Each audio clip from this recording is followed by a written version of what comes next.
If you're in the business of making predictions, are you pleased when those predictions come true, even if what you're predicting is disaster? Hey there, name's Alex, and I'm no economist, but I also don't work in any way in the aviation industry.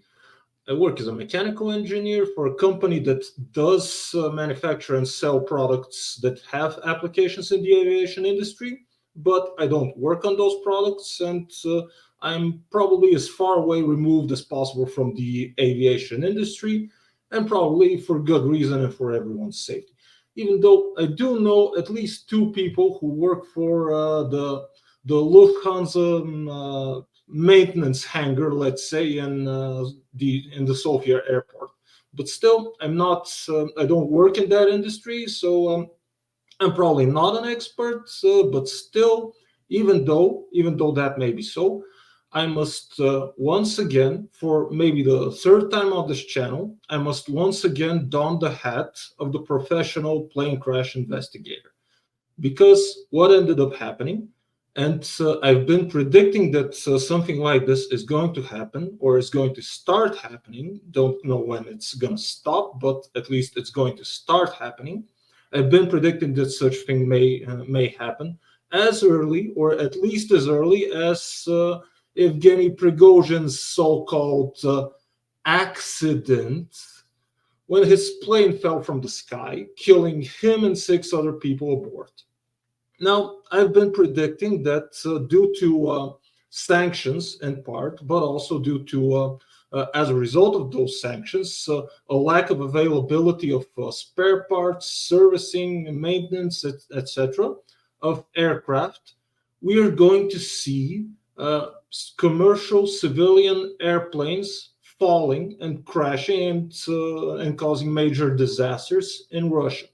And one such incident occurred last week. I'm recording this video on the 15th of July, by the way, 2024.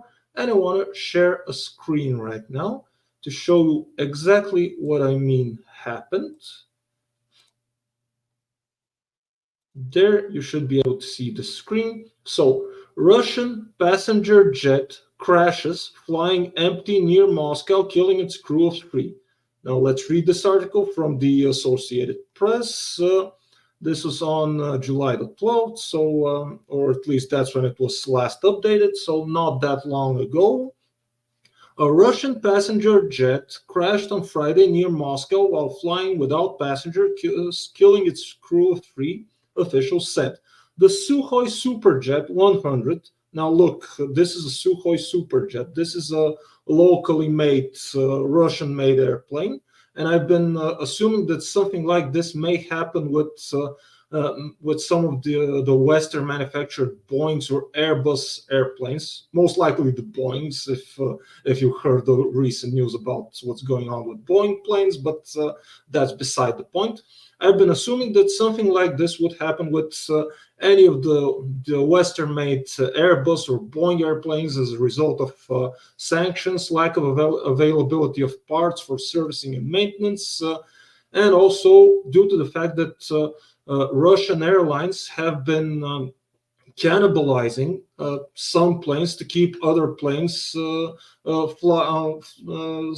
skyworthy, let's say, to keep them flying in the air.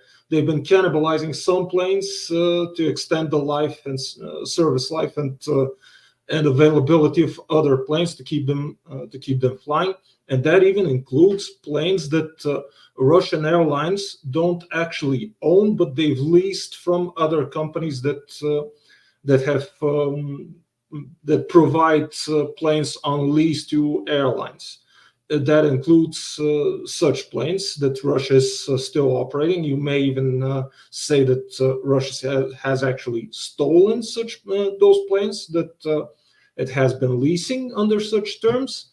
But this is not a crash of one of those planes. In fact, it's a crash of a Russian-made, homegrown Russian airplane that even more interesting. Apparently, this plane plummeted into a forest near the village of Proximo approximately near Moscow, 55 miles or 90 kilometers southeast from the Russian capital, according to emergency officials. The plane belonged to Gazprom. That's not a Russian airline, but the Russian energy giant, gas exporter Gazprom. Gazprom Avia, a carrier owned by the Russian state-controlled natural gas giant Gazprom, of course. So Gazprom Avia said that the plane took off from an aircraft making plant at Lukhovitsy, 110 kilometers or 68 freedom units southeast of the Russian capital, where it had undergone repairs. It was heading to Moscow's Vnukovo airport when it crashed 8 miles after takeoff. So this was a jet that had just, not only was it Russian made, it had just undergone repairs and maintenance and servicing inside Russia, where this is a plane that's not only built by them, but supposedly they also have the parts and they have the know-how how to service, repair, and maintain those aircrafts to keep them flying safely. But apparently not. The cause of the crash wasn't immediately known, but some Russian media reports indicated that both the plane's engines may have failed, probably because of birds getting into them on takeoff. That seems like something that can happen everywhere, but I don't know that it happens that often around the world. For some reason, this happens in Russia.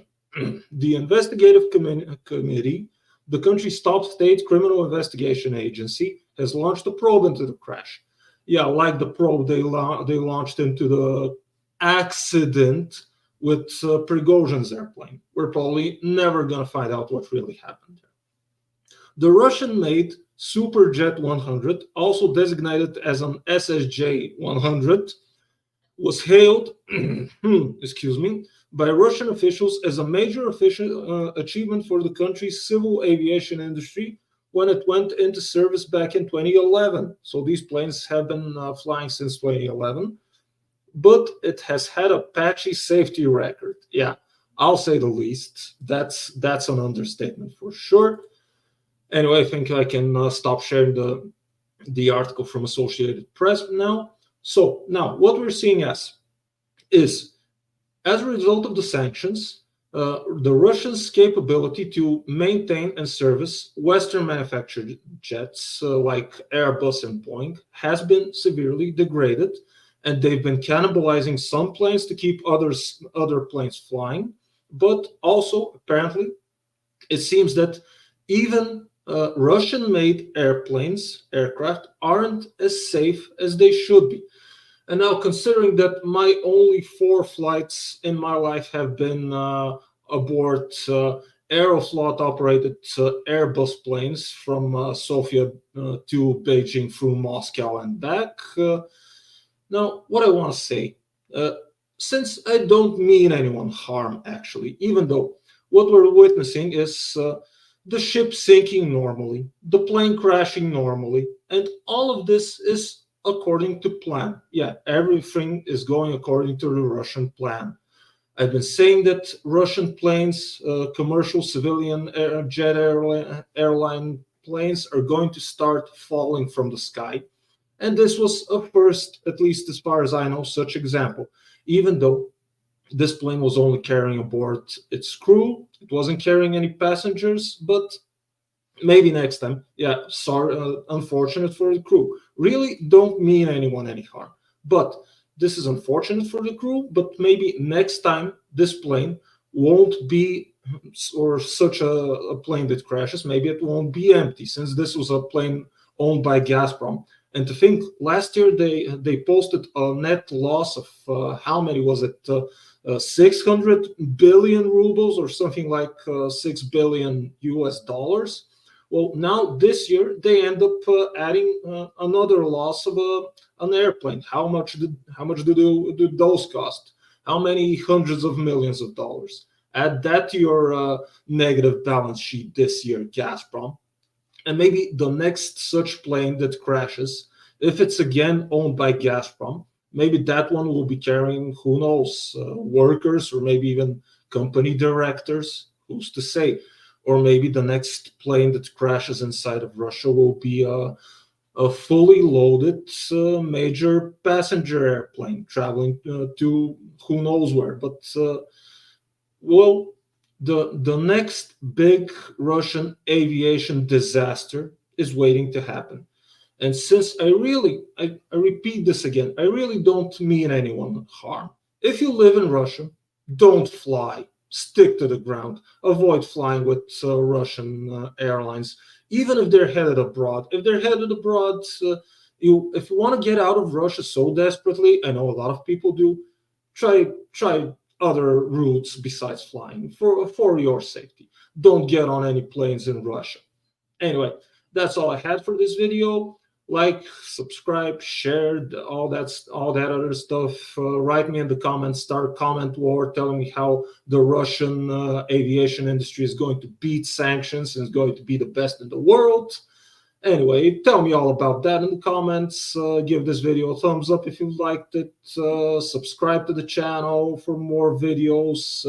Share this video around to keep people safe from flying in Russia, to avoid anyone dying in aviation-related accidents.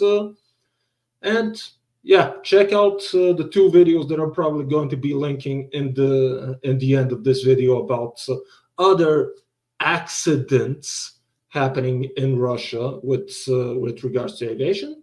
And that has been all. I've been Alex. I'm not an aerospace engineer, and see you later. Bye.